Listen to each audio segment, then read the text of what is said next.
The talk tonight is about really, I think, talking a little bit about the idea of education in the West in terms of Islam. And there's certainly a crisis that many of us are experiencing. I think it's actually a crisis that's taking place all over the world. We have a dearth of scholars, Muslim scholars, around the world. We're in great need of Muslim scholars. We have issues that are confronting this ummah that have actually really unprecedented conditions. And really, because most of the people in Islamic training now are usually third, fourth, or fifth grade intellects, because of the position that Islam has been unfortunately given in the Muslim ummah. And I think one of the tribulations that has been thrust upon this ummah is a direct result of the low status that Islamic studies has in the eyes of the ummah. And I'll say one thing, what I've noticed about a lot of Muslims in the West is that they tend to get interested in Islamic education because they're worried about their children going astray in the American society. And oftentimes they send their children to a Sunday school, or they send them to the masjid, expecting the imam or the masjid to kind of take care of it and make sure that they don't end up on drugs or with a boyfriend or with a girlfriend or something of that sort. But really, they don't want them that committed to Islam. In fact, they say, we want you to be a Muslim, but really inside what they're saying, we don't want you to be too Muslim. And they get a little upset and edgy when they start seeing their children maybe even getting actively involved in Islam, because they see that as a threat in many ways, or undermining the quote-unquote future that the parents already have mapped out for their children. And that is really sad. That's pathetic to me. Traditionally, if a young person wanted to study Islam in the Muslim ummah, that was actually considered the highest vocation. In fact, medicine was actually one of the lower vocations, and the idea of being an engineer was just something unheard of to the, muhandis. I mean, Fir'aun was the great muhandis, and Haman, Ibn Sarha, Haman was the muhandis of the ummah of the Egyptians. And certainly we haven't seen any engineers that can even come close to what the pharaohs produced. Really, I mean, all these airplanes and things, they're going to fall by the wayside soon enough. Those pyramids are still around, and people are still wondering how they got those rocks on each other. So, and I'll tell you just a little side thing about Haman. I once read in a book a Christian diatribe against the Muslims, and making out that Haman, because there's a Haman mentioned in the Old Testament related to Nimrod, which is a Babylonian figure.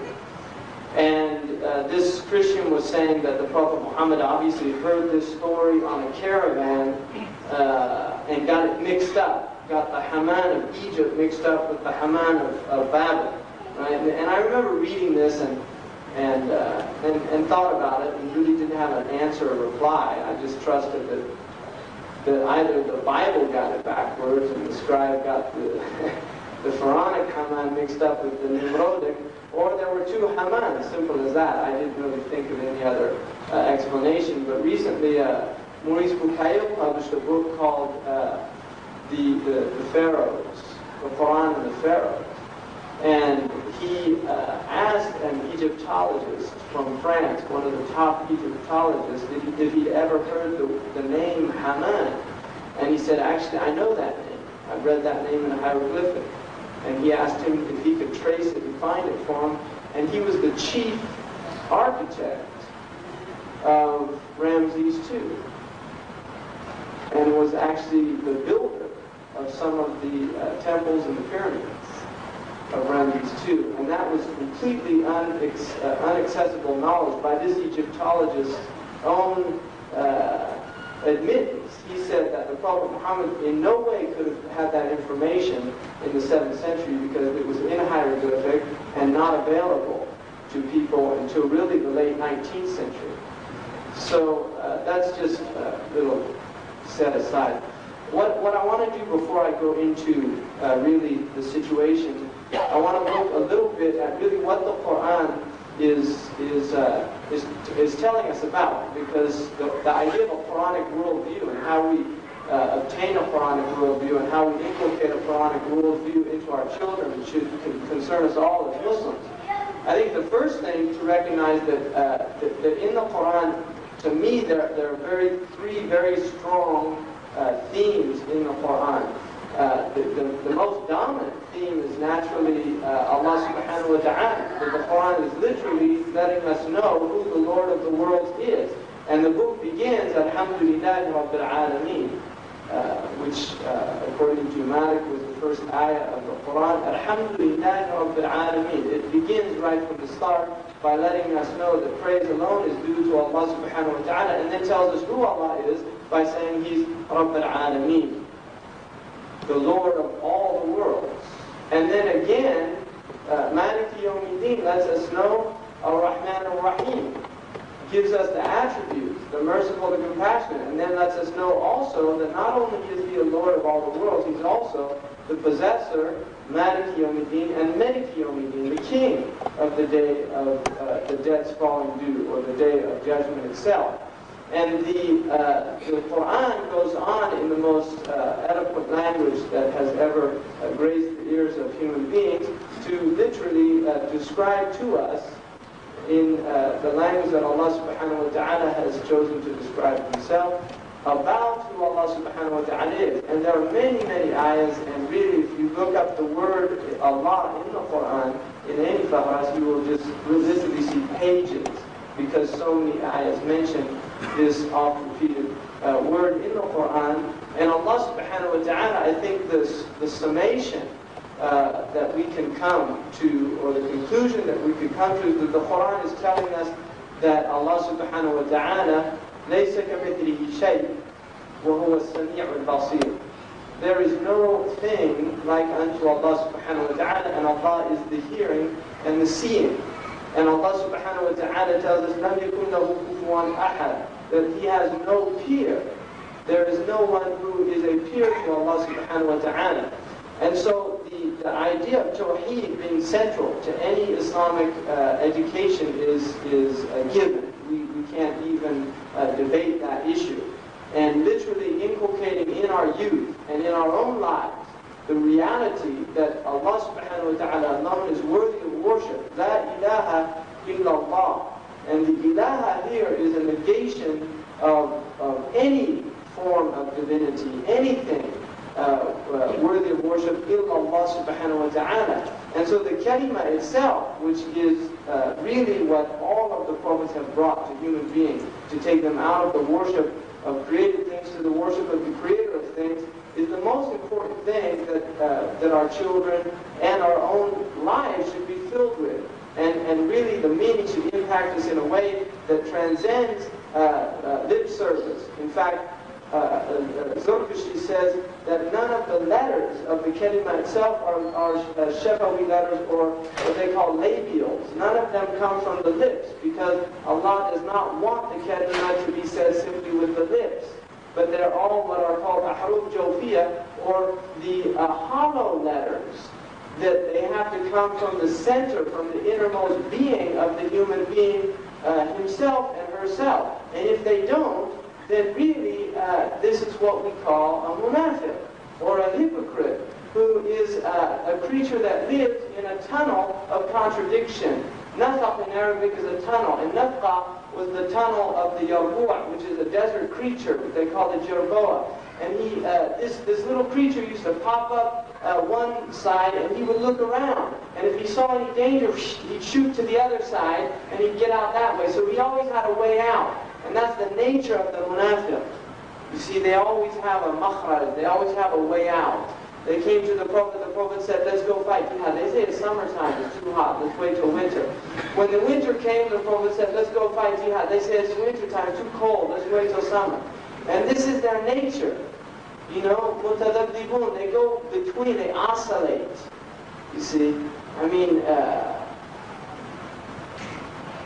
this is the state of the munafiq. It's a horrific state. They're in the lowest level of the fire.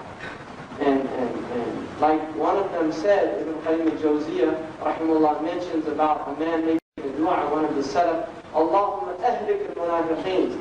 May you destroy all of the hypocrites. And one of the men who heard that, one of the ulama said, إياك ما تقول, beware of what you're saying. والله لو استجابك الله لاستوحشت في الطرقات من قلة السالكين.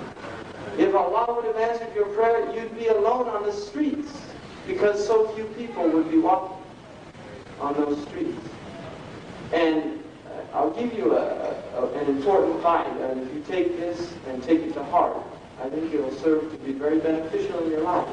Hassan al-Basri said, لا يأمن النفاق إلا المنافق. No one feels safe from hypocrisy except the hypocrite.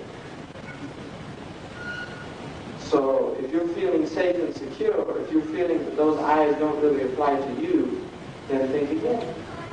Look at your lives. Look at where you're at. Look at what you've done for Islam. We know what Islam has done for us. We can go on for days about that. You know, my personal life from before I was Muslim and now, what Islam has done for me, I could go on this, you know, وَإِن تَعُدُّوا نِعْمَةَ اللَّهِ لَن تَحْصُوهَا. You'll never enumerate the blessings of Allah. But when we start asking, what have we actually done for Islam? Then we're in another, we can run out of things pretty quick, I think. You see, then we're in another boat. And that's the boat of the Munafiqun. And it's got a lot of holes in it. And it's sinking fast. And so that's something we have to ask ourselves about, really. What is our goal in life? What's our purpose here on earth? What are we doing here? Is it to be comfortable? Is it to have nice houses? To have nice heating systems? To have beautifully ornamented masjids that we can feel comfortable in? This is a nice masjid. I know I'm in a different part of town because I've been Masjid al-Taqwa, that's nice, and there's a big difference. But is that the goal? Is that it? Is it, you know, the nice dome, the khutbah? Khutbahs are put on tombs as well. Dead people can be under khutbah. So, it's just interesting to think about that. Now, some people might start feeling a little uneasy right now. What's he trying to do to us? We came here to feel good about ourselves. Maybe. I don't know. But, you know, I plan things and then other things come out. And I'm somebody that, if I do anything, I try to talk from my heart. And words that come from the heart, like Sayyidina Ali said, will reach the heart. And words that don't come from the heart, لا يتجاوز الآذان, they don't go past the ears. But there's another problem with that too, is that hearts that have so much ghafla over them, like heedlessness over them, even words that come from the heart sometimes don't penetrate those hearts. Because they get so encrusted. So that's something that for all of us to ask, including myself. Don't think in any way I'm putting myself outside of anything I'm saying. Because that's foolish. That's a type of stupidity. If you look then, and you know, Tawheed is such an endless topic because it's the subject of the endless, infinite Creator.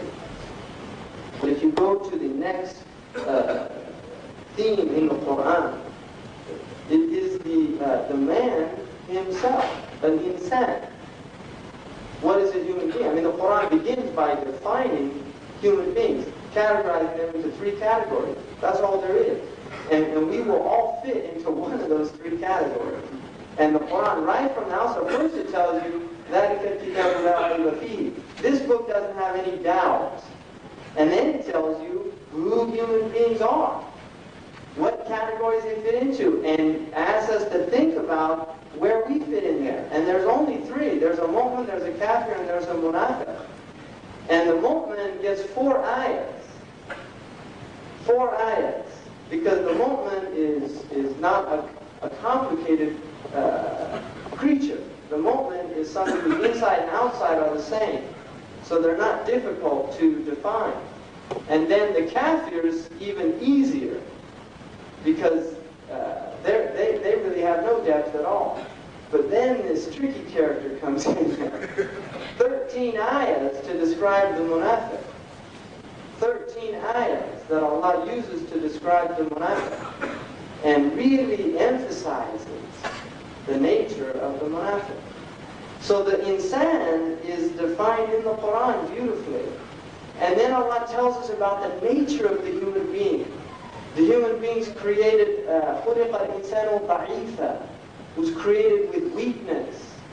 The insan is created ajula, is created hurriedly. Halu'a is somebody that gets anxious. Manu'a, that withholds, this, doesn't like to give out. You see, it tells us all about the nature of the human being and gives us this so that we can understand who we are. So that we can literally come to know who we are. Because if you know who you are and you understand who you are, then you can know who you are not. And we are certainly not Allah subhanahu wa ta'ala. And so knowledge of the self is directly related to knowledge of Allah subhanahu wa ta'ala. And those who do not know themselves are incapable of knowing their Lord. They're incapable by the very nature of the self. Because human beings will fall into two categories. And the Quran enunciates this beautifully in that on the one hand, Allah tells us in many verses that the insan is created min ma'in maheen, from a vile fluid. Min sulalatin min teen, from a lineage of mud. From a lineage of mud that we are created from. Min turab. And sha'akum. Min al-ard, from the earth itself. And like coming out like a vegetative growth that arises out of the earth. So Allah gives us all the, and then on the other hand Allah says, إِنِّي جَاعِلٌ فِي الْأَرْضِ خَلِيفَةً, and tells us that He's placing in the earth this Khalifa, and tells us عَلَّمَ آدَمَ الْأَسْمَاءَ كُلَّهَا, He taught Adam the names, all of them, and then He commanded the angels to bow down to our Father. The angels were commanded to bow down to our Father, to go into sajda, which is not a sajda of ubudiyyah, but a sajda of tashrif. Because the sajda, prior to Islam, there was a sajda called tashrif, which even some of the kings, they used to do sajda to them. And this sajda was prohibited in Islam. But the Adam, alayhi salam, the angel were commanded to bow down. So it lets us know that the human being is a high thing. لَقَدْ كَرَّمْنَا بَنِي آدَمَ. We have ennobled the children of Adam. But then we've got all these ayahs that tell us that we're ma'in maheen, that we're biofluid, that we're dirt, that we're turab. كُلُّكُم مِّنْ آدَمَ وَآدَمْ مِّن تُرَابٍ. All of you are from Adam, and Adam is from dust. So where do these two, where do we fit between these two views of because Allah is speaking to nas. Those who He is telling that they are from a vile fluid, that they're from dirt, that they're from dust, those are those who transit about the earth. يَتَقَلَّبُونَ فِي الْبِلَادِ. That they're مَغْرُورُونَ. That they think that they're gods. They think that they can exploit people. They think that they can oppress people. The ظَالِمُونَ, the mujrimun, the fasiqun. People that really think they can do whatever they want. Allah is telling them, reminding them of their origin. But then there's another category of people. And those are the people who are humble. And sometimes actually have a lower opinion of themselves. Like the oppressed people that tend to see themselves as worthless. And Allah calls those people and tells them, you're the khulafa. You're Bani Adam. We've ennobled you. You're something amazing.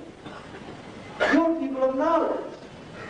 We have taught your father and given you the ability to acquire knowledge and commanded you iqra. And so elevates the mu'min to such a degree. Now, the mu'min is literally needs to rise up and recognize who he is and pull that facet, that asi down. And they meet in this middle way that we call Islam. So Islam pulls the oppressed up and the oppressor down. It pulls those up who think they're the khulafa, but they don't have the conditions of khalifa. And it reminds them of their origin, that they are simply vile fluid, that they're going back to the earth from which they came. But it takes those who are oppressing the earth and raises them up and ennobles them and dignifies them. It takes the arrogant Quraysh and makes them pray in the same line with the people that they used to enslave, like Bilal, al-Habashi. The Ajmis that they used to look down on, like Salman al-Farisi. The Romans that they had no respect for, like Suhaib al-Rumi. See, this is what Islam does. It takes those people and it takes these, and they meet in the middle and they become brothers. They become brothers. So the Quran literally teaches us who the insan is. And then the next element that is essential is to, once we know who the insan is, we have to know what haya is, what the nature of life itself is. And if we don't know what life is, then we become deluded. Allah says, لَا تَغُرَّنَّكُمُ الْحَيَاةُ الدُّنْيَا. Don't be deluded by the life of this world. وَلَا يَغُرَّنَّكُمْ بِاللَّهِ الْغَرُورِ. And don't let the deluder delude you. Don't be led astray by the deluder. So the Quran literally lets us know what life is. And it distinguishes two very clearly demarcated lives in the Quran. حَيَاةُ الدُّنْيَا وَحَيَاةُ الْآخِرَةِ. And إِنَّ دَارُ الْآخِرَةِ لَهِيَ الْحَيَوَانِ.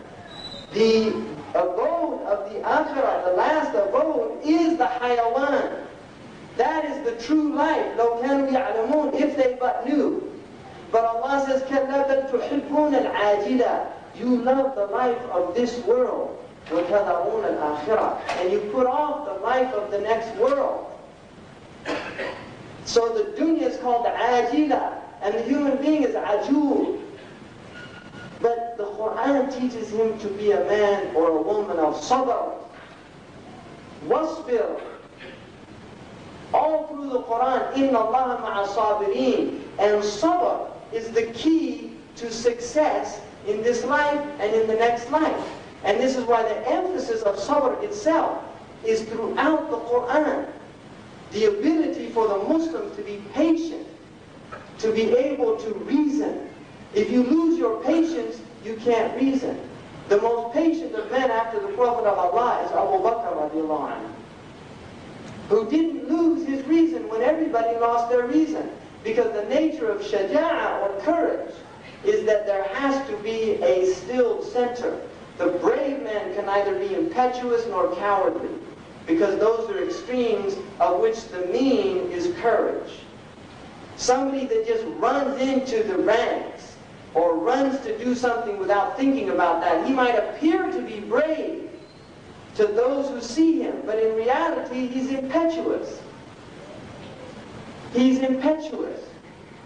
And the one who is cowardly and cannot act has no bravery. But the brave one is the one between the two. It's the mean, the one who has the ability to be patient, to assess the situation, to keep his rational state, and then to act. And if you look at the key event after the death of the Prophet of Allah sallallahu alaihi wasallam, when all of the Muslims lost their state, including Umar ibn al-Khattab, it was Abu Bakr who came, assessed the situation, looked around, saw, he heard the Prophet ﷺ had died, but he hadn't seen it for himself. Before making any judgment, he went in and checked to see if the Prophet of Allah was dead. When he ascertained that he was dead, ﷺ, then he went out and acted. Now only a man of patience and courage could do that. And that's why he, after the Prophet of Allah ﷺ, is the greatest of the Muslims. Abu Bakr as-Siddiq, and many other reasons, is iman. That the Prophet ﷺ said, if the iman of my ummah was in one mizan, one scale, and the iman of Abu Bakr in another, the iman of Abu Bakr would outweigh it. So the nature of haya, Allah tells us that the akhirah is the true life. and not to be deluded by this life, and then reminds us that not only is it temporal, but death is closer to you, like the Prophet ﷺ said, than the strap of your sandal. And he said, أَكْثِرُ مِنْ ذِكْرِكُمْ هَذَا مَنْ لَذَّاتٍ. Do much remembrance of the destroyer of pleasures, the destroyer of delights. Do much dhikr of death itself. And one of the meditative practices of the Salaf was to reflect on the ahwal al-qiyamah, which are the states of the qiyamah, to literally place themselves in their graves. This is a practice that's written in many books of Raqaiq. To place themselves in their grave, to reflect on munkar and nakir and the su'al, the question in the grave, then to reflect on the actual ba'ath, that we are raised up, that we must stand before Allah subhanahu wa ta'ala and be taken to account for our actions. That is Yawm al-Ard, when all of your actions, like Abdurrahman al-Awza'i, the great Imam from Lebanon, Sham area, buried in Beirut, had a madhab, brilliant scholar. He said that on the Day of Judgment, your lives will be played before you. تُعْرَضُ عَلَيْكُمْ, played before you, shown to you, moment by moment. Moment by moment. And we have to bear that. We have to sit through that. So this practice, which is to take the self to a conscious state of the temporality of the world, and recognize that our investments in the world, we have no guarantees of them. We don't know about tomorrow. Now this, on the other hand, should not prevent, should not put somebody in a paralyzed condition where they cannot act, because we're mu'minun, and we trust in Allah. So there's a fine middle balance. We're not like the Christians that will run off to the monastery. I mean, somebody once, I was giving a lecture at a university about Islam, and this person said, you know, how difficult the Christian way was of the priests who didn't have to get married, and who couldn't get married, and had to live in the monastery, and this and that. And I said, no, that's the easy way out. See, Islam doesn't let us do that. The imam has to get married, he has to have the whole blessing. We could say catastrophe, but we say the whole blessing of the responsibilities of the dunya.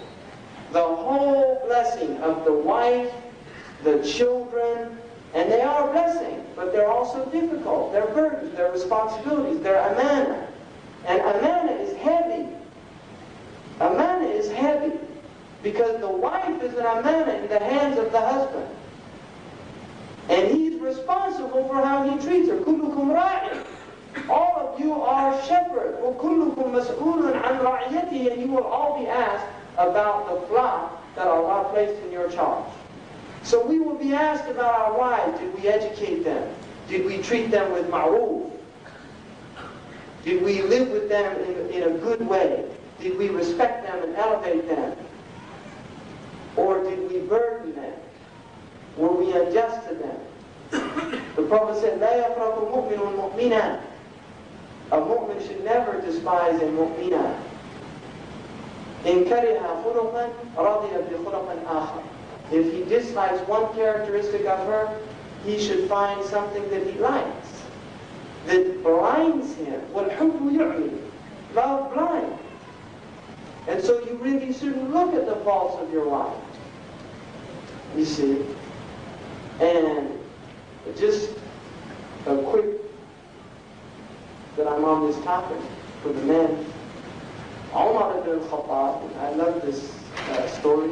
Umar ibn al-Khattab, a Bedouin once came to complain about his wife to the Amir al-Mu'mineen Umar. And he knocked on the door, and then he heard inside Umar's wife screaming at Umar. And he said, SubhanAllah, I thought I had a musibah. Umar's got an even harder time than me. And he started leaving. And Umar opened the door, and he said, where are you going? And he said, oh, nothing, I didn't want anything. He said, no, you wanted something, what did you want? He said, no, nothing, I made a mistake. He said, I'm asking you by Allah. He said, Ya Amir al-Mu'mineen, I was having a difficult time with my wife, and I came to complain to you. But when I saw what you're having to face, I just realized that I shouldn't even complain. And Omar laughed. Now this is Omar who people think was probably beating his wife or something, right? Omar laughed and he said, Hiya zawji, this is my wife.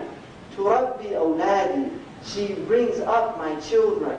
وَتَطْبُخُ طَعَامِ, and she prepares my food. وَتُنَظِّفُ بَيْتِي, and she cleans my house. وَتَغْسِلُ ثِيَابِي, and washes my clothes. أَلَا أَصْبِرُ عَلَيْهَا? Shouldn't I be patient with this woman? You see? I mean, this is the honor of Islam, really. And even doing those things in fiqh, as your imam can tell you, are not wajibat as debate. The woman doesn't have to do those as wajibat. That's ikram from her.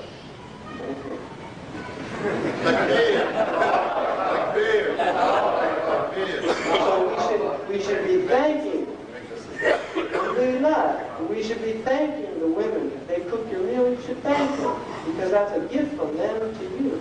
And ta'i'ah doesn't mean obedient only in Arabic. Ta'i'ah means willing. You know, ta'i'an or karihan, come willingly or unwillingly, you see. And willingness comes out of a desire, out of a love. Ta'ah should come, our ta'ah, obedience to Allah, should come out of love. That's the highest form of ta'ah, is to be for the love of Allah subhanahu wa ta'ala. Because they call it the ta'atul abid. When you do something out of fear, they call that the obedience of bondspeople. People like a slave who's afraid his master will punish him. And they say that the one who does it for reward, that's called ta'atul tujjar, the obedience of the merchants who are always seeing what they can get out of it. Right? How many hasanat? If I do this, I'm going to get 25 hasanat. Got 15 yesterday, and I read 2 of Quranic. So he's calculating, like at the end of the day, when he finishes his marketplace, he calculates how much he made. And we're not belittling that, because Allah has targhib and tarheeb. But Imam Nawawi says the highest form of obedience is that which emerges out of love. The willingness to obey Allah out of love. And in the same way, the wife, when she serves the husband out of willingness. This is a house that has mahabba in it. See, Allah ja'ala bainakum mawaddatan wa rahmah. He placed between you mawadda. And mawadda, by the way, is an interesting word, because Allah could have said mahabba. But mahabba can indicate also a type of erotic love or sensual love. Mawadda is not a sensual type of love. Al-Wadud is one of the names of Allah. It's a type of love that transcends the physical. So this is the type of love that should be the basis of the house of the family. So knowing what life itself is, and recognizing that the hayat al-dunya is temporary, it's fania by its nature, and it dissipates and it goes. And we will be in our graves. And that's an important thing to reflect on. And then once we put these things into place and understand them, that like Allah when He says, اعلموا أنما الحياة الدنيا لعب ولهو وزينة وتفاخر بينكم وتكاثر في الأموال والأولاد كمثل غيث أعجب الكفار نباته ثم تهيج فتراه مصفرا ثم يهيج فتراه مصفرا. Allah says that the likeness of this world, no, have this knowledge. That's a command from Allah. Know that the likeness of this world, the world by its very nature is a play and a pastime. Lahu is like entertainment. There's an interesting book that I would recommend everybody reading. It's called Amusing Ourselves to Death, which is about life in America. Because that's what the Americans do now. They literally amuse themselves to death. You see, they just look for one. I mean, even their elections become entertainment. You see, their political discourse becomes entertainment, sound bites. Who can be the clever one? Who's the best looking? Who has the best presentation? This is all just wahm. It's all illusion, and yet this is what their lives have become. Trivialized. Fir'aun by his nature trivializes a people, belittles them, treats them with istighfar, and then they obey him. They obey him by the nature of it. Like the Arabs, they used to say, keep your dog hungry and it'll follow you. Something and fatten up your dog and it'll eat you. So this is what they do, you see, in America. They keep these people, they're hungry all the time, and they give them tidbits of their music and their films and their entertainment and the latest fashion. And they think they're getting food, but they're just temporary snacks of junk food with no calories, no values. And so the spirit continues to diminish until there's nothing left. There's nothing left of their spirit. And then they're the living dead. لا يموت فيها ولا يحيا, like the people of New York. That's the scariest place I've ever been to. It makes Karachi look like paradise. I'm serious. I was just looking, we were driving through there, and I said, if I didn't have a better description of hell in the Quran, I think I was in it. Zamhariyah, too, you got the cold. So, move out, Hajj, make hijrah, do something, get out of there, come to California. I told them last night, how can you live here? Flushing. I said they ought to flush it down the toilet. You know, really, this is unbelievable. And then those towers, you know, subhanAllah. And then don't anybody get any ideas about blowing them up either, because that's not what I'm saying to people. Just desert them. Just leave them.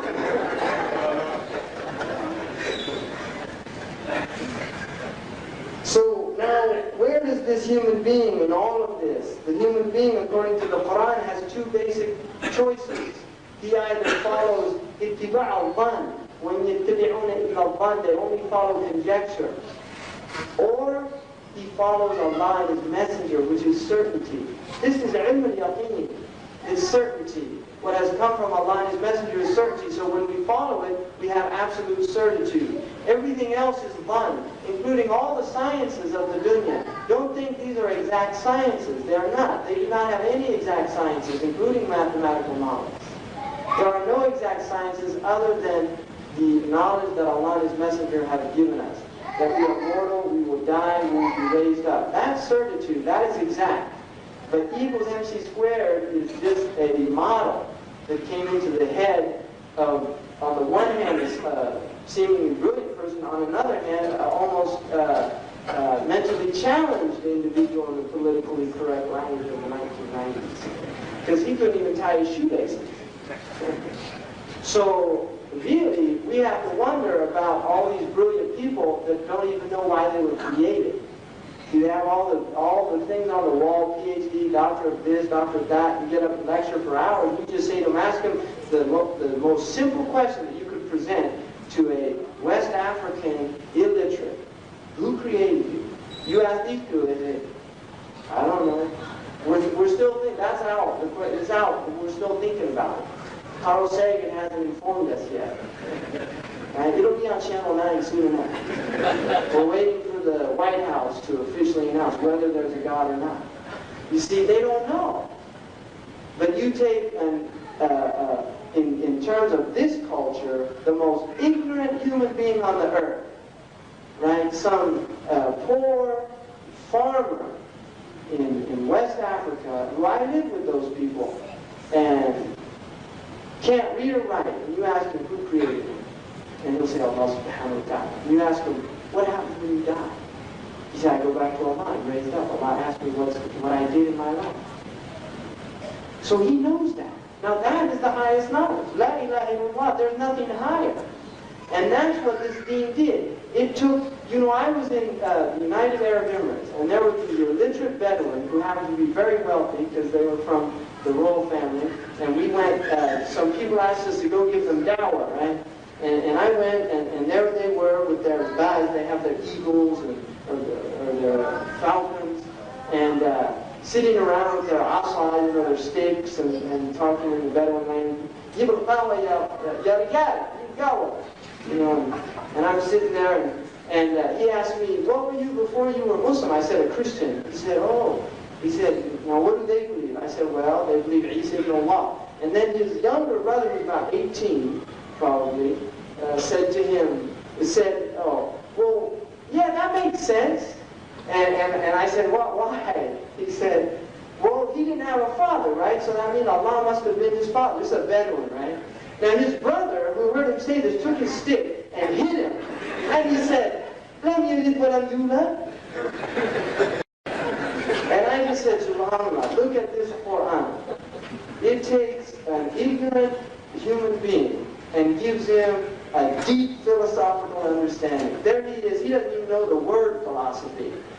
And he has a deeper understanding than all of these Christians running about in America in their fancy cars and their houses and their telephone that they can take wherever they want to go without any cord. Their cordless telephones and their answering machines. Hello, you've reached 942-316. Please leave a message. And they can do all that. They're clever and everything. But you ask them, does Allah have a son? Yes, he has a son. And they're that Bedouin saying, let me live, let him do that. And that might have been the only thing he knew from the Quran. But that'll take him to Jannah. And a lack of knowing that will take other people to another place. So this is, I mean, the bounty of this deen is really unbelievable. So when we look now, you have ittiba' al-dhann and ahwa. And the Quran talks about those who follow their ahwa, their own passions, their own whims, their own desires. And then it has the idea of ittiba' al-shaytan, also following shaytan, being led astray by the shayateen, who are not just these invisible creatures that whisper in the grass. In fact, the worst shaitans are the shayateen al-ins, the human ones. And they don't get locked up in Ramadan. Right? It's the marada of the shayateen al-jinn. But the shayateen al-ins, they're still all over in New York, walking around and doing whatever they're doing. I'm picking on New York tonight. But you're in Jersey, right? Oh, well, he's there trying to clean the place up. You know, that's jihad. But somebody who's got a grocery store there and not doing any dawah, I just recommend he go back to where he came from. It's better he'd be a street sweeper in Karachi than living in New York and having to see all that human suffering every day and not even offering them a solution. You know, not even offering them a solution. Somebody that knows La ilaha illallah, he every day of his life, he sees these human beings walking around in the depths of despair. They're in the depths of despair, really. Don't think otherwise. And all you have to do is read their own statistics and read their own sociological studies of their major cities. Really, they're in despair. And we're supposed to be these people that take people out of that despair. That tell them, no, you have to put your head on the ground and you're not going to feel better until you do, no matter how many Tylenols you take. You see, really, you're not going to feel better until you put the head on the ground. That's what we have to tell these people. Call them to La ilaha illallah. So the following the truth, the haqq, is what Allah tells us to do. Now, just in terms of where we're at in the United States, in terms of schools, unfortunately, I would say my own experience in many of the Muslim schools is that they are oftentimes literally replications of the public school system with what are this kind of appendage that they call Islamic studies, and oftentimes done after lunch. Like they'll have computer studies. I saw one school, they had computer studies first thing in the morning when people are bright and fresh. And even the idea of teaching children computers at an early age is highly questionable as a pedagogical practice. But then they had Arabic and Quran after lunch when they're all tired, they want to go home. And that happens in the Muslim countries as well, what they call Islamic studies, the Dirasat al-Islamiyya, which doesn't really exist. I mean, every type of dirasa is Islamiyya. Right? And that's another thing, the whole idea of a madrasa Islamiyya. And I don't know if you have one here, so I'm not picking on you, but that's a misnomer. To call a madrasa Islamiyya, that is a misnomer. And the Muslims traditionally never called their schools or universities an Islamic madrasa because it's like, there's no point.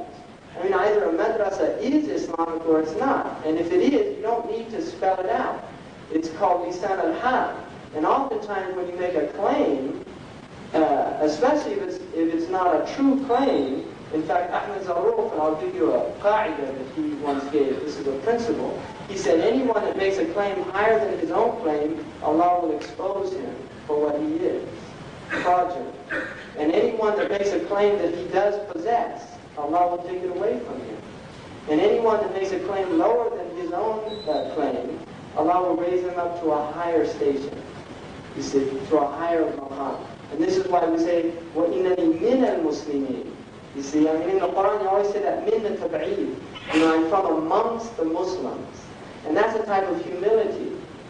You see, that's a type of humility. The Quran's teaching us humility, not to make claims. When the A'rab قالت الأعراب آمنا, they were commanded to don't say آمنا, ولكن قولوا أسلمنا. Say you're Muslim, don't say you're mu'min. وَلَمَّا يَدْخُلُ الْإِيمَانُ فِي قُلُوبِكُم, because Iman hasn't come into your heart yet. So don't make that claim because it's not true. So a madrasa is not Islamiyya because you're teaching Islamic studies in one section. That is not an Islamic madrasa. Right? I mean, an Islamic madrasa we have our own worldviews, methodologies, and if we're simply just teaching sciences without looking and analyzing them in terms of the methodologies of our own understandings in Tawheed, because knowledge is not disembodied from cultures and from worldviews. And if you study the philosophy of knowledge and epistemology, that these people in the West understand that very deeply, that any type of knowledge is directly related to the culture that produced it. In other words, you cannot sever a culture from its historical, intellectual legacy. In the same way that it is Tawheed that produced the cultures of Islam and the civilization of Islam, and it is the book of Allah subhanahu wa ta'ala that produced our medicine, produced our mathematics, produced our astronomy. In the same way, it's the Christian crooked book that produced the crookedness of Western civilization, that produced the idea of neutron bombs and things that really changed the creation of Allah. So worldviews are very much connected to the sciences that they produce. And that's why science is not a neutral thing. And the idea of knowledge being separate from a civilization is a foolish assumption.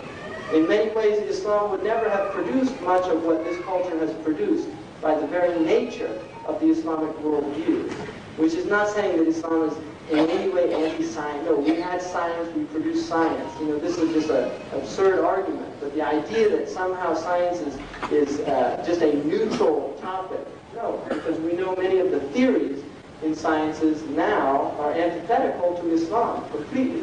And also many of the experimental practices that take place are antithetical to Islam. In this country, you know, we know about Nazi Germany, but this country had an experiment, the Tuskegee syphilis experiment, that ended officially in 1972, that took a group of illiterate black people from the South and watched them over a 40-year period move into tertiary stage syphilis, where you lose your mind.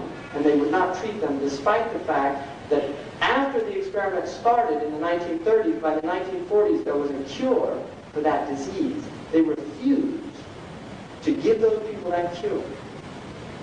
And never told them that they had syphilis, just so they could watch what happened to these people. And that's all the Quran. I'm not making this up. This isn't conspiracy theories. This stuff you can get in the library, right? And we know that they were using radioactive iodine on children from ghettos, you see, to see what happened. Because they wanted to see the effects of iodine on these people. And they used their own soldiers in Nevada just to test radioactive effects by making them rush into areas that had just been immediately bombed with their nuclear bombs to see how much radioactivity would be absorbed by those troops. Many of them who died of cancers and who were infertile and could not produce children as a result. So this is the type of disembodied, rational science that this wonderful culture produces. So we should be very wary of simply taking all of these things lock, stock, and barrel.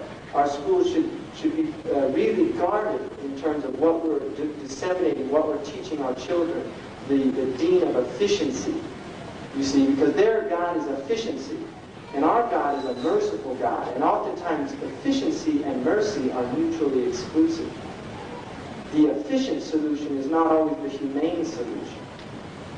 You see, when they talk about economic success, they talk about gross national product, irrespective of the thousands of people losing their jobs, as long as the profits are up.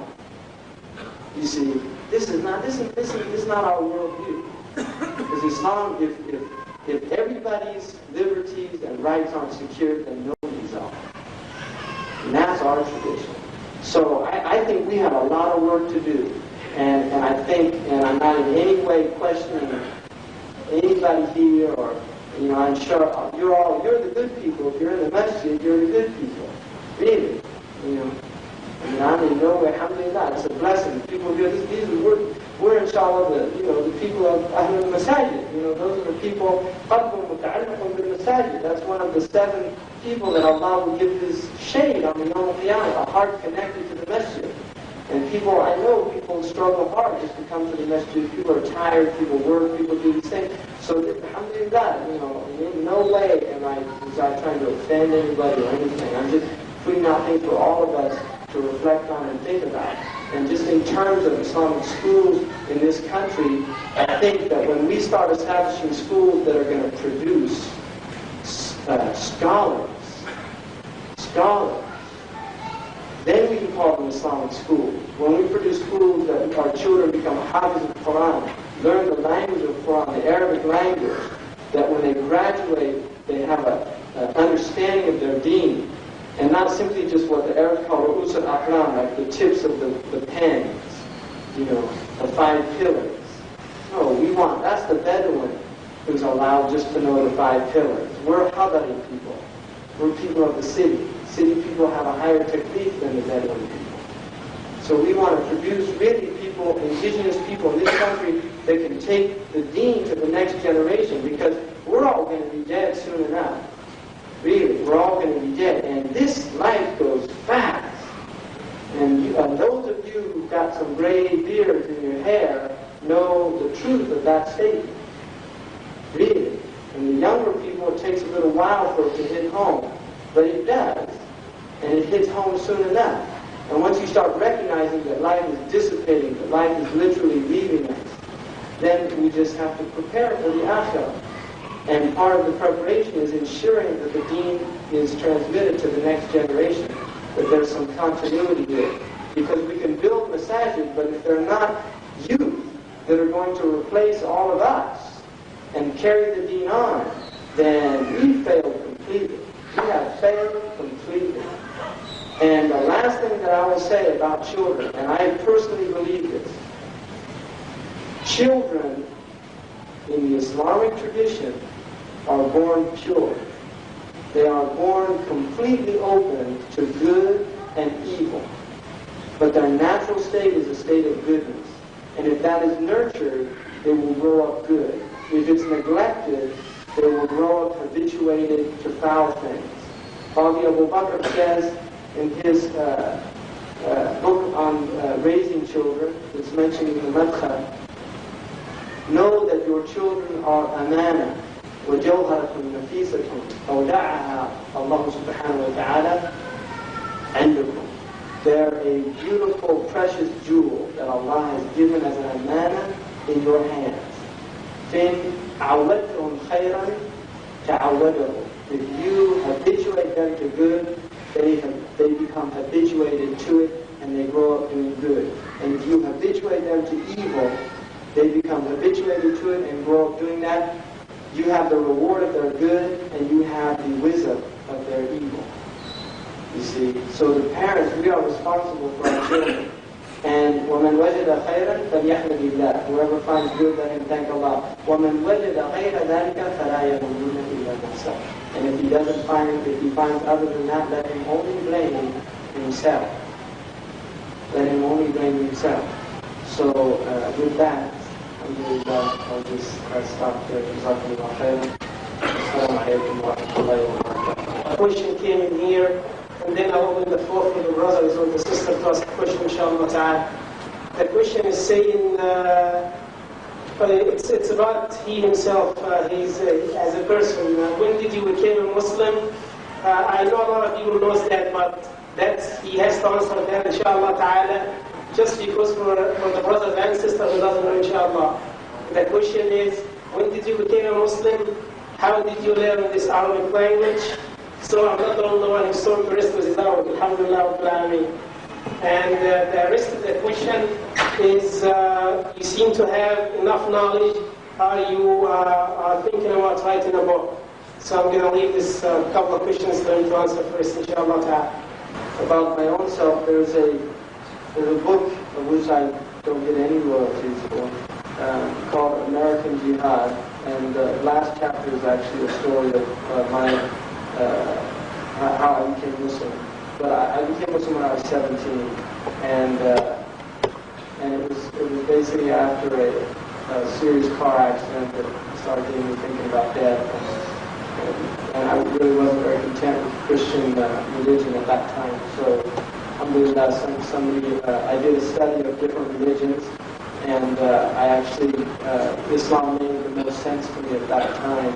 And so I was blessed by meeting some very good Muslims in California who introduced me to Islam. And actually, I became Muslim pretty much immediately after that. And alhamdulillah, I had the blessing of meeting Sheikh Abdullah Ali Mahmoud, who was a wonderful man from the United Arab Emirates from Sharjah, who I met in London. And I was just starting to learn some Arabic then, and he invited me to come to the Emirates and study there, so I ended up going there, and that's pretty much where I started learning Arabic, which one of the first teachers I had of Arabic told me that you will never learn Arabic. You know, he said just take that as a given and just do your best, and I think that's very true, that Arabic is in fact, they call the dictionaries the oceans, the muhit, you know, because the Arabic language is really, it's just a study that will go on until the person dies, and you'll really never encompass the whole language. You seem to have some knowledge, and you plan to write any books in the future. I'm actually, alhamdulillah, I just finished something which I translated all of the sayings of Isa from the Arabic traditions that are in the various books like the Muslim and the books of the different collections of hadiths, some that were in Muwatta Malik, and then some of the traditions that were more oral traditions that are mentioned in the Ihya that don't really have an isnad, but that still have some wisdom in them. And so I actually finished that, and inshallah that's going to be published soon. And I've been working on some other question, by the way you put the question, that I'll probably agree with you on. First of all, in terms of the Arabic language, that is outrageous for any Muslim to say that Arabic language is not important. Imam Shafi'i, radiallahu anhu, in his Risala says, ويجب على كل مسلم أن يتعلم ما يسعه جهده من العربية. It is an obligation on every Muslim to learn what he is capable of learning from the Arabic language.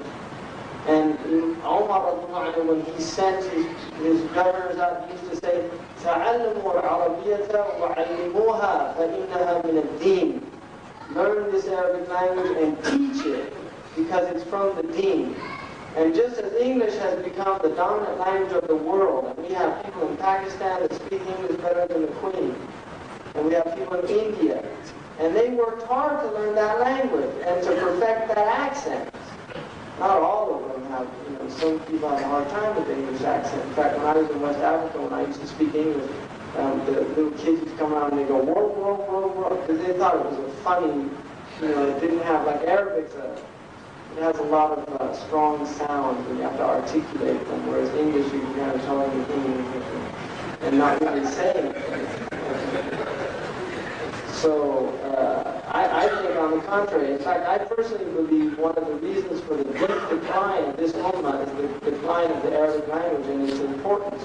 And I also think one of the reasons that the Arabs themselves have not produced much scholarship in a long time is due to the fact that the Arabic language has deteriorated so much amongst the Arab peoples, and the dialects that they speak are actually the equivalent of like a pidgin English.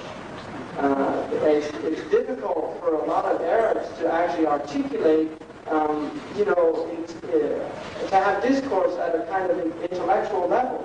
Many Arabs find that. I mean, I'm not making this up, am I? Yeah, they have a hard time, and I've met a lot of educated Arabs that have to use English all the time when the topics get a little difficult, because a lot of their higher education was in English and not in Arabic. And so, Hassan al-Banna, rahimahullah, he, in his 10 wasaya, one of them was to speak Fusha, because it's from the sha'air of this deen. And so he recognized the importance of that, of learning, because language is power. Language is power. And that's why the Quraysh had power over the rest of the Arabs, because they were the most eloquent of the Arabs. And to this day, you watch the politicians that are the ones that go a long way. They're the ones that are the most articulate, the most clever, the quickest to respond. Language is power. It always has been, it always will be. And those who are empowered by language, and one of the disempowering aspects of this culture is it keeps the minorities in this culture, it deprives them of an educated language. They don't want them to have language, because once you have language, you can begin to articulate your suffering, your exploitation, these type of things. But if you don't have the vocabulary, if you don't even know what the word exploitation means, you see, you can only experience it as an experience, but you can't identify it. You can say, whatever it is, I know I've got it. But once you learn exploitation, and that's one of the amazing things about Malcolm X, and Hamza Yusuf. This man, he memorized the dictionary in prison. And all of a sudden he was empowered by words. And the empowerment that he achieved through words is still reverberating to this day. He put out words out there that still impact people to this day. And the Quran is their words. The Quran is a language. And the most powerful Quran is when the language becomes embodied in human action. And that's the messenger of Allah. And that's why he literally, people couldn't even, they saw him, and the poor one Bedouin just started shaking. He went into a state of awe. And the Prophet said, Hawun alayk, just be, he said, I'm the son of a woman who used to eat jerky. Like they say, Adid, the Arab jerky is kind of, it means, you're down to earth, don't worry, I'm a human being. See, but that's the type of awe that Sayyidina Ali said, if you met him suddenly, you had awe. But if you spent time with him, it was sweetness and love. You see. And Abu Huraira, we know the hadith, he was walking, suddenly he saw the Prophet turn the corner, and Abu Huraira had a wet dream. And he saw the Prophet, and he hid behind the building. And the Prophet saw him do that, because he was embarrassed that he was in the state of junub, and he knew the Prophet would know. And so when he saw the Prophet later, the Prophet said, what were you doing today? He said, I was ashamed, because I hadn't taken a ghusl. And the Prophet said, Abu Hurairah, the moment doesn't ever, he's never junub. In other words, the moment is never impure. You see, the state is just a state, it's just a bodily state, but the heart isn't impure. So the Prophet's saying that that's what I want to meet. I want to meet the purity of your heart. I'm not concerned about the physical state of your body. You see. So that's how the Prophet was, sallallahu alaihi wasallam. So language, we have to learn Arabic, really. I think all of us should have a commitment, including the Arabs. Don't think that if I said, Arab had the jumla, Qama Zaydun wa daraba Amran, he's going to say, oh, what? It's a long time ago I had Arab. I can't really, you see. Test them. You start learning Arab and then you say, help me out on this jumla, And you'll see they get a little red face if they're light enough. How do you make our schools produce scholars?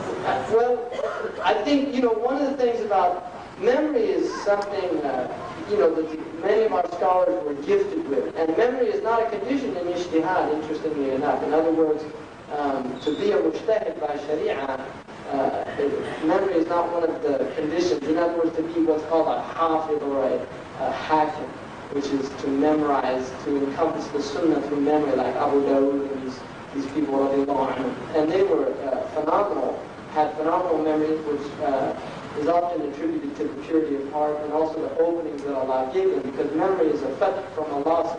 It was for some people, not for everybody, because we know there's shayateen. Memorize lots of things. You can meet bad people that have great memories, but generally the memory is, but that is not knowledge. Memory is not knowledge. Knowledge, because Allah says, مَثَلُ الَّذِينَ حُمِلُوا التَّوْرَاةَ ثُمَّ لَمْ يَحْمِلُوهَا كَمَثَلِ الْحِمَارِ يَحْمِلُ أَسْفَارًا. The likeness of those who were given the Torah to carry, in other words, that understand and act upon, they didn't act on it, so they're like donkeys that just carry books on their back. So you can memorize all you want. If you never act on it, then you're just like a donkey. And himar is not a good thing in Arabic. In New York, I think it's okay. The Yankees, aren't they? The baseball team say that Yankee means donkey in Spanish. So, and the Democrats even, they took their symbol as a himar. And the Republicans, the field, like the same ones Abraham brought to destroy the Kaaba, because they're out to destroy Islam. So we've got donkeys on the one hand and Abraham's elephants on the other, and we're not looking too good in the U.S. of A. So I think we have to encourage, to memorize the Quran is a great gift, even to memorize portions of it. And in the youth, at the young age, the child has a massive ability to absorb. And I guarantee you, even if you want your child to be a physician, or if they memorize the Quran and do nothing else from the age of about 6 to 8 years old, I guarantee you they will find school so easily. Even this Western type of training, people that have the discipline of memorizing the Quran, that facilitates memory for anything. And most 80% of knowledge in any tradition is the ability to retain definitions and information. I mean, even a good deal of medicine is remembering, the signs and symptoms and things like that, so that you can recognize them when you see them. So we should be encouraging the children to learn. I mean, I think all of our children should memorize the 40 hadiths of Imam al-Nawawi, in Arabic, and understand the meaning. That should be like just a given of a Muslim child. And they should have at least some, 5 or 6 juz of the Quran, and particularly those important chapters like that we read. I mean, the whole Quran is important, but there's ones that we're encouraged to read, like Yasin every day, Waqi'ah, Surah Al-Mulk, Alif Lam Mim, Tanzil, and Sajda, and these types of things. So I think it's sad that people don't want their children to learn Arabic. And I'll tell you another thing about Arabic. It will make you smarter if you learn it. And you might say, well, I've met a lot of Arabs that maybe they weren't that smart. But they haven't learned Fusha. Because Arabic, by its nature, it really does increase your intellect. And part of the reason is because Arabic is based on what's called harf wal ijaz, elliptical statements and economical language. And the Quran is filled with this form of language. And because of that aspect of the language, it makes you think. The Quran literally makes you think. It doesn't spell everything out for you. And that's part of the nature of the Arabic language. It's what they call in linguistics a high context language, whereas English is a low context language. In other words, English is very easy. It's all spelled out for you. So you can, you misunderstand it if you're a himar. But generally it's pretty easy to work with. Whereas Arabic is a language of subtlety and nuance, and it's very tricky. And the Arabs are notorious for tawriya and things like that. They have a thing in the Arabic from the Torah called badr, and they have this thing called badr al-ghalat, where you can call somebody an idiot and then quickly change it and correct it. Like you say, ya habidaki. And the actual way of doing that is mean you made a mistake with the first one and you corrected it by the second one without having to say, oops, I made a mistake.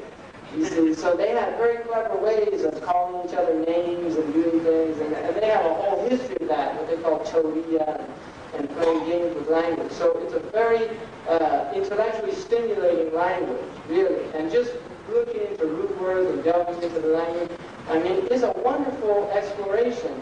And to give our children a love of language and a love of words, that's a gift. that they will take with them for the rest of their lives, really, and love of reading. But I guarantee you, if you're allowing them to watch television, you are destroying the capacity in them at an early age to enjoy books. And I'm not making that up. Because TV at an early age cannot compete with books. It really can't. And so the children, you get them addicted to TV, and it is an addiction. Because it has withdrawal symptoms. They've proven all this stuff. They don't like to talk about it because they want everybody addicted to it. Because that's how they get their sales pitches inside the house. You see. I mean, all that stuff that they put on between the commercials, that's filler. The commercials are what they're really, that's the only reason television exists. It doesn't exist for that. That entertainment is just to keep you long enough, hoping that you'll be so vegetated out, you know, just like a vegetable. That's what they call a couch potato. And you sit there in what they call a passive receptive mode. That's what their scientists who study television's effects on the brain, they say you enter into a passive receptive mode, which in sales shift, that is the ideal state for the customer to be in, a passive receptive mode. So that's what you're doing. You're putting your children into a passive receptive, and then you're wondering why they're jumping up and down at the store demanding that they get their box of tricks or something like that. Well, they're just doing what they were told to do on the TV. You see, that's also, don't blame them, blame the shaitan that you put them in front of to educate them and teach them. It's called the one-eyed babysitter, right? And in Arabic, that's not even a nice metaphor. Because we know who the one-eyed one is, and I'm not suggesting the television with the Dajjal, but I would suggest that he's got a lot in common with the Dajjal. Difference of opinion, the four imams differ about that. Imam Malik, which is the school that I am in, he thinks that khutbah is invalid in anything other than Arabic. That's the Malik and the Hanbali position. And he actually said if there's nobody that can give a khutbah in Arabic, that they should pray dhuhr. But that's not the opinion of Imam Shafi'i or Abu Hanifa. In the Maraqi al-Falah, it says, وَالْخُطْبَةُ وَلَوْ بِالْفَارِسِيَّةِ, even if it was in Persian. And also in the Shafi'i madhab, as long as 5 conditions are fulfilled, which have to do with the tawsiyah, with saying, making praise of Allah, asking forgiveness for the mu'mineen, encouraging the taqwa, and praying on the Prophet ﷺ. As long as those are fulfilled in Arabic, then the khutbah can be in another language. So I think that has to do with the ijtihad of the community in terms of, if the majority of the people are Arab and can understand Arabic, and that I think ultimately is left up to the imam and the jama'ah. But one of the important things about the khutbah is that it's meant to be a wa'al and admonition to be understood by the people. And there's 2 ways that you go about that. If you do put it into Arabic, one of the ways that they do in many Muslim countries, I lived in Algeria and studied there, and a lot of the Algerians cannot understand classical Arabic, so they don't understand the khutbah anyway. And so what many of the imams would do is they would give a talk in Darija before the khutbah for the awam, the simple people that weren't educated in classical Arabic, and then they would give the khutbah in classical Arabic. And in Pakistan, also many of the masajid, despite the fact most people that are Hanafi, they give the khutbah in Arabic, but then have a talk in Urdu or whatever the local language, Pushtu or the Punjabi language in the masjid. So there are different ways around that, and I think that's based on what the community and what the imam of the community sees as the best thing for the community. It's interesting that for centuries, the church itself, it was in Latin, and people couldn't understand the Mass in churches. So even the Christians did have that tradition, but they threw it out. So it's not alien even to the Christian tradition, the idea of having a sacerdotal or a sacred language, even though Latin is not really, certainly not the language of the Bible. Just, in terms of learning language, there's several ways of going about it. One of the common ways in the schools is to teach through the medium of English and through the medium of English grammar. And there's some benefit in that, but also there's some problems with it because they're very different languages. And I've found personally that the Orientalists often actually would you end up learning English grammar better than you do Arabic grammar in many of those books. And the other one of the tragic things that's happening in the Arab world due to what they call modern standard Arabic is that most of the hacked writers who write for the newspapers in the Muslim countries, Arab countries, they take these Reuters and Associated Press and UPI, and they do direct translations. They don't even think about how Arabs would say it. They just translate it from the English, and kind of it becomes like English with Arabic words. So a lot of the syntax has become, English syntax, but the language is Arabic. And that's a tragedy. And also many idioms that are alien to Arabic. For instance, the idea of la'iba dawran, they played a role. That's not an Arab idiom, because the idea of lu'ab has nothing to do with serious matters. Lu'ab is about playing and jesting. And the idea of America playing an important role. And they are playing, because that's their deen. That's not our deen. And so that was alien concept, because it comes out of a people that have a tradition of theater.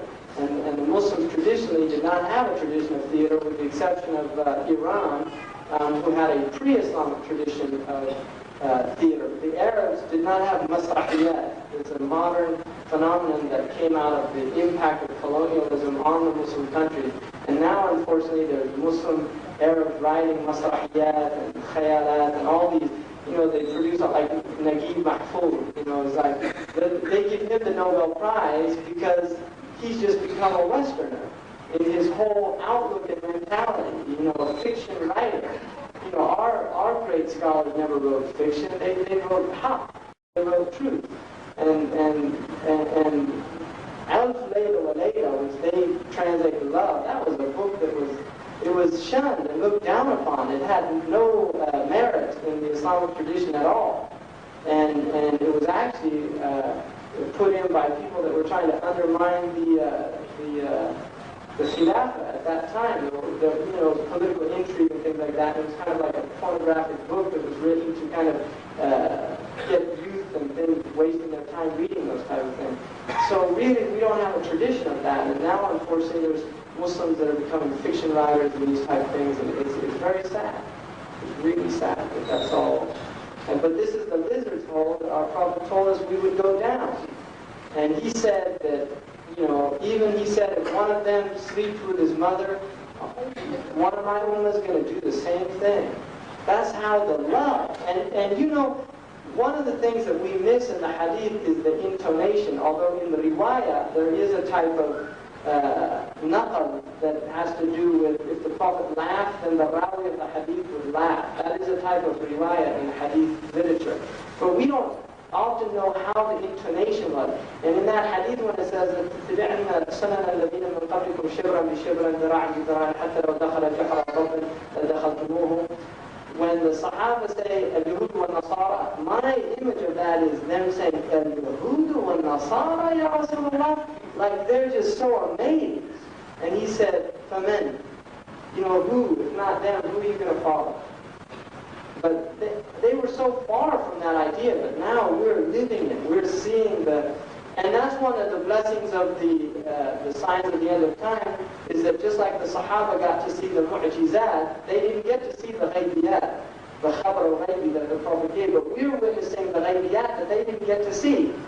So we have a gift also in seeing the truth of our Prophet ﷺ. So that's one of the signs that he was the messenger of Allah, that he was sadiq in his khabar, in his words, truthful in his speech. Can you please give us your advice about our children playing computer games? Throw them out. Not the children, the computer games. I think those computer games are very insidious. Really, they're very dangerous. And I'll tell you something. Recognize that this is a very recent technology. It has not been studied. Its long-term effects have not been studied. We know that watching television, because it has been studied up close, has very serious effects on the brain.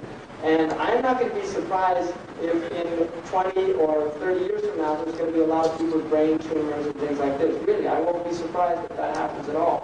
But we have to recognize this is a very new technology, and we really don't know what impact is happening on developing brains.